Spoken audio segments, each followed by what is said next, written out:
Hello, welcome back, everybody. Today we're going to be returning to George Carlin and checking out his bit called 10 Commandments, as you already well know from the title of this video. Yeah, I've loved everything I've heard by George Carlin so far. He's, at this point, to me, like when I listen to him, I'm listening to him as more than just a comedian. He's almost like a philosopher.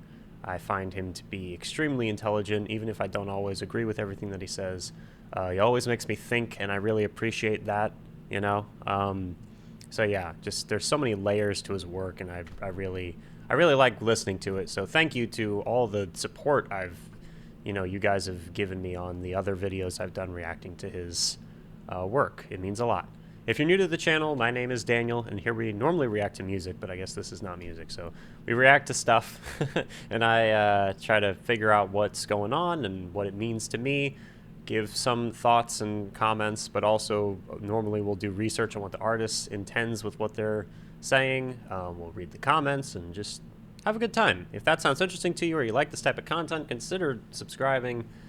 And yeah, 10 Commandments. 10 Commandments. Let's go. I was raised Christian, so I know what the 10 Commandments are.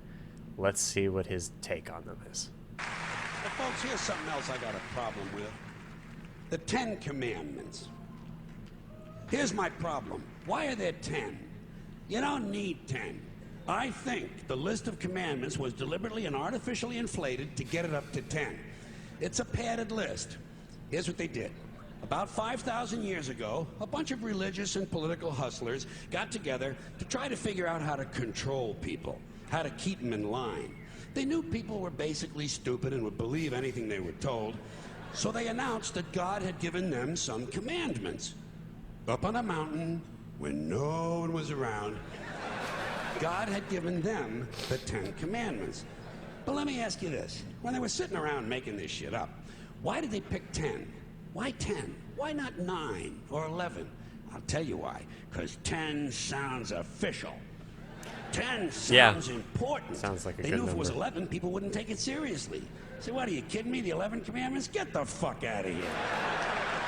But 10 sounds important. 10 is the basis for the decimal system. It's a decade. It's a psychologically satisfying number. The top 10, the 10 most wanted, the 10 best dressed. So having 10 commandments was really a marketing decision. And to me, it's clearly a bullshit list. It's a political document artificially inflated to sell better. I'm going to show you how you could reduce the number of commandments and come up with a list that's a little more workable and logical. We're going to start with the first 3, and I'll use the Roman Catholic version because those are the ones I was taught as a little boy. I am the Lord thy God. Thou shalt not have strange gods before me. Thou shalt not take the name of the Lord thy God in vain. Yep. Thou shalt keep holy the Sabbath. Right off the bat, the first 3, pure bullshit. Sabbath day, Lord's name, strange gods. Spooky language. Spooky language. Designed to scare and control primitive people. I love his antics on stage. Like his, he's a great orator, actually. Like he's a very good speaker. But like his facial expressions and everything, it just adds one more layer to, how great this is, man. Just Colin's freaking hilarious, man. All right, let's keep going. Thank you for joining me, by the way. Hope you're having a good day. Designed to scare and control primitive people. In no way does superstitious nonsense like this apply to the lives of intelligent, civilized humans in the 21st century. You throw out the first 3 commandments, you're down to 7. Next, honor thy father and mother. Obedience, respect for authority. Just another name for controlling people. The truth is, obedience and respect should not be automatic. They should be earned. They should be based on the parent's performance. Parents' performance. All right? Oh boy. Some parents deserve respect. Most of them don't. Period. You're down to 6. Now, in the interest of logic, something religion is very uncomfortable with, we're going to jump around the list a little bit. Thou shalt not steal, thou shalt not bear false witness. Stealing and lying. Well, actually, these two both prohibit the same kind of behavior: dishonesty, stealing, and lying. So you don't need two of them. Instead, you combine them and you call it "Thou shalt not be dishonest." That And makes suddenly, sense. you're down to 5. And as long as we're combining, I have two others that belong together. Thou shalt not commit adultery. Thou shalt not covet thy neighbor's wife. Once again, these two prohibit the same kind of behavior. In this case, marital infidelity. The difference is coveting takes place in the mind, and I don't think you should outlaw fantasizing about someone else's wife. Otherwise, what's a guy going to think about when he's waxing his carrot? But marital fidelity is a good idea, so we're going to keep the idea and call this one "Thou shalt not be unfaithful." And suddenly, we're down to 4. But when you think about it, honesty and fidelity are really part of the same overall value. Sure. So in truth, you could combine the 2 honesty commandments with the 2 fidelity commandments and give them simpler language, positive language instead of negative, and call the whole thing "Thou shalt always be honest and faithful." And we're down to 3. That's actually beautiful. I like that one. Let's make that an actual commandment. Yeah. What's the? I'm trying to remember. I remember reading somewhere like the. It was something like just "Thou shalt not be a douche" or something like that, and that should apply to everything in life. Something like that. Yeah. The one commandment might have been like an internet slang thing. I don't remember. Anyway, let's keep going. Love it so far. Can't really disagree with too much of what he's saying here, even. Yeah, he's sound. So let's just keep going. Thou shalt. They're going away. Freaking hilarious. They're going away fast. But Thou shalt not covet thy neighbor's goods. This one is just plain fucking stupid. Coveting your neighbor's goods is what keeps the economy going. All right? Oh, man. Your neighbor gets a vibrator that plays "O Come All Ye Faithful." You What? want to get one too. Coveting creates jobs. Leave it alone.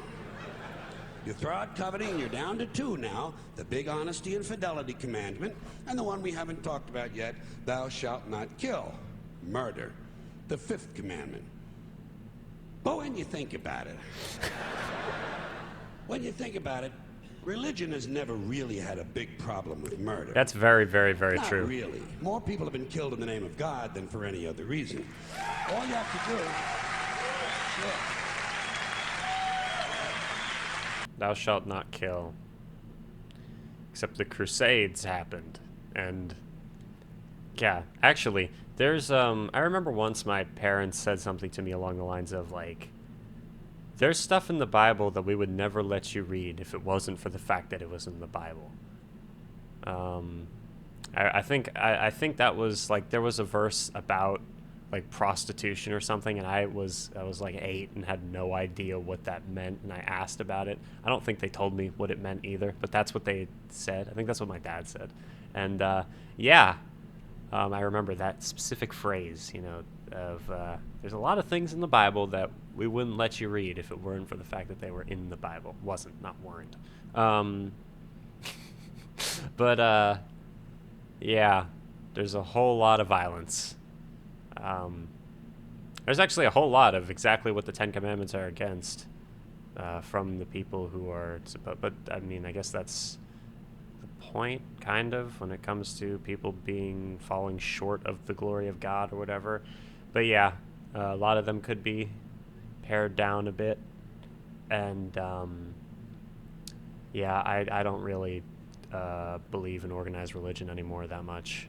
Still kind of believe in spirituality. And some other things, but I don't know. Yeah. Anyway, let's continue. Thank you for joining me again.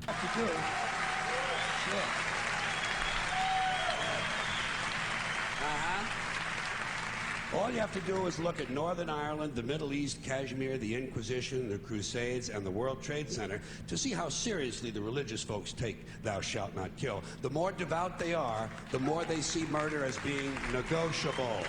It's negotiable. You know? It depends. It depends. Sorry to pause it again so quickly, but another thing about these videos, especially ones like this, where it's almost not even... this isn't even funny, really. He's just speaking his mind. Like I was saying at the beginning, almost more of a philosopher. Yeah, these feel more like rallies, like almost political rallies. Hear how the people, it's not really laughing. There's a lot of cheering going on. I remember the other, like a couple of weeks ago, maybe it was a couple of months ago. Yeah, it was probably a couple of months ago. It was probably during like one of the election-related things. And I watched Saturday Night Live with my parents, and some of the skits that they did were very political. And instead of like the audience laughing, there was a whole lot more cheering and stuff. That's what this is reminding me of, I guess. Anyway, just an observation. Let's continue. It depends on who's doing the killing and who's getting killed. So, with all of this in mind, I leave you with my revised list of the 2 commandments. Thou shalt always be honest and faithful to the provider of thy nookie. And thou shalt try real hard not to kill anyone, unless, of course, they pray to a different invisible man from the one you pray to. 2 is all you need. Moses could have carried him down the hill in his fucking pocket. And if they had a list like that, I wouldn't mind those folks in Alabama putting it up on the courthouse wall. As long as they included one additional commandment, thou shalt keep thy religion to thyself. Thank you. Thank you. Thank you, everybody. Thanks for coming in. I appreciate it. Thank you. Thank you, Carlin.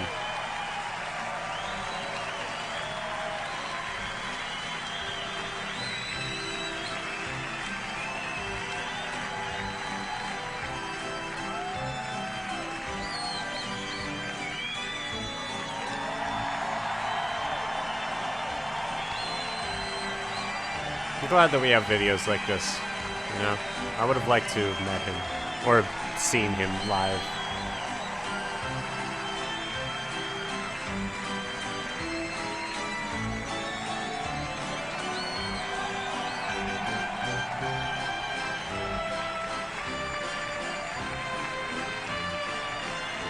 There's just credits at the end? Yes. Alright. Yeah. He has a gift for telling the ugly truth and making it funny. George Carlin was not a comedian. He started as one. I feel like as it moved on, yeah. This person says he's one of the greatest philosophers in history. I would say one of the greatest philosophers in recent times. His job wasn't... Okay, yeah. I don't know. This person says his job wasn't to make stupid people laugh. His job was to make smart people think. I don't know. I don't really agree with a comment like this, though, because, yeah. His job was that of almost a teacher. Yeah, make anyone think, you know? I don't know. Let's continue, though. Yeah. The amount of material this guy would have had if he was alive today is insane. Yeah. The fact that this was shot in 2001 shows just how ballsy George was for mentioning the 9/11 attacks. Made a much more powerful point than if he hadn't mentioned it at all or waited some time. Kudos to him for brutal honesty. Most comedians probably couldn't fathom mentioning the disaster after such a short amount of time. Brilliant. He's needed more today than ever. Up on a mountain when no one was around. Yeah. All right. I loved it. It was great. I don't really have a ton to say to this. Do you have any... I like the ones that make me think. But the past few we've done have been along those lines. Do you have any that are like more in the lines of funny for the next one? This one was funny, obviously, but I mean like... as I'm saying this, it's sounding wrong. So just let me know what other George Carlin's things you'd like me to check out down below in the comments. And I appreciate you guys for introducing me to this incredible comedian. And yeah, I love it. It's hilarious, makes you think. And let's see, what are some that are recommended in the thing right here? Because let's see. Rights and privileges, war on homelessness, time, expressions and sayings, child worship, saving the planet, cultural issues. That one has 24 million views. Death penalty, 11 million. Soft language, 8.8 million. Man. I love that. It's crazy. I love how many people still, you know, listen to him. The other day I saw like a bunch of other reactions to George Carlin in my feed on YouTube or recommended list, and I was like, it's good that so many people are like checking out his work, because I think it's important. For me, it's been almost like a learning experience sometimes listening to his thoughts on things. Anyway, thank you very much for joining me. I'll see you guys soon. Deathstroke 9 out. Stay tuned for more videos.